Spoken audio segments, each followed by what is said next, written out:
Ya, Sabtu kemarin merupakan puncak kunjungan wisata di Pulau Dewata dalam libur panjang akhir pekan kali ini. Sejumlah lokasi pun ramai wisatawan domestik ya. Salah satu yang jadi favorit adalah wahana wisata air yang ada di Tanjung Benoa. Dan berikut adalah laporan saya bersama dengan juru kamera Andi Setiawan. Hari kedua long weekend tentu saja Bali tetap dipadati oleh para wisatawan. Salah satu yang paling ramai adalah di kawasan Tanjung Benoa. Di sini adalah ikonnya dari water sport atau permainan air di Pulau Dewata, Bali. Karena memang pantainya sangat indah, selain itu memang tidak ada sama sekali palung laut di kawasan ini sehingga sangat tidak berbahaya ya. Dan juga di sini ombaknya pun pecah di tengah laut sehingga bibir pantai pun sangat aman untuk dipakai bermain. Nah, untuk kali ini di long weekend kali ini yang paling banyak mendominasi kunjungan wisata adalah wisatawan domestik. Dan untuk mengetahui apakah ada kenaikan dari pengunjung di long weekend kali ini, saya sudah bersama dengan Bapak Wayan Sumitra dari Benoa Tirta Harum Dive and Water Sport. Halo Pak Wayan. Pak Wayan, mau jelaskan Pak, apakah memang akan ada penambahan pengunjung pada saat long weekend seperti ini?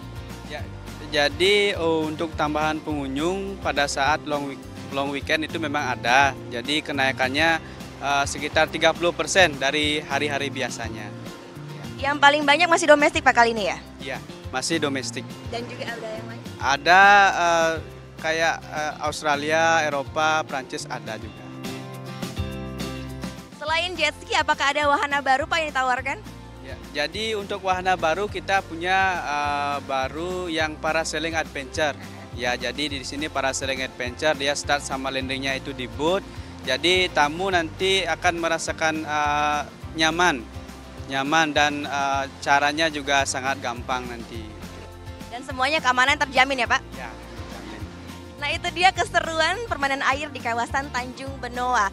Selain karena memang sangat seru, permainan di sini pun sangat digemari karena bisa dilakukan bersama-sama beramai-ramai dengan keluarga. Dan diprediksi untuk long weekend kali ini puncaknya kunjungan wisatawan adalah pada hari Sabtu ini, sedangkan besok pada hari Minggu sudah akan berangsur-angsur pulang ke kota masing-masing. Gita Natalia, Andi Setiawan melaporkan untuk NET. Udah selesai kan nontonnya? Nah, jadi jangan lupa buat like, komen, dan subscribe ya.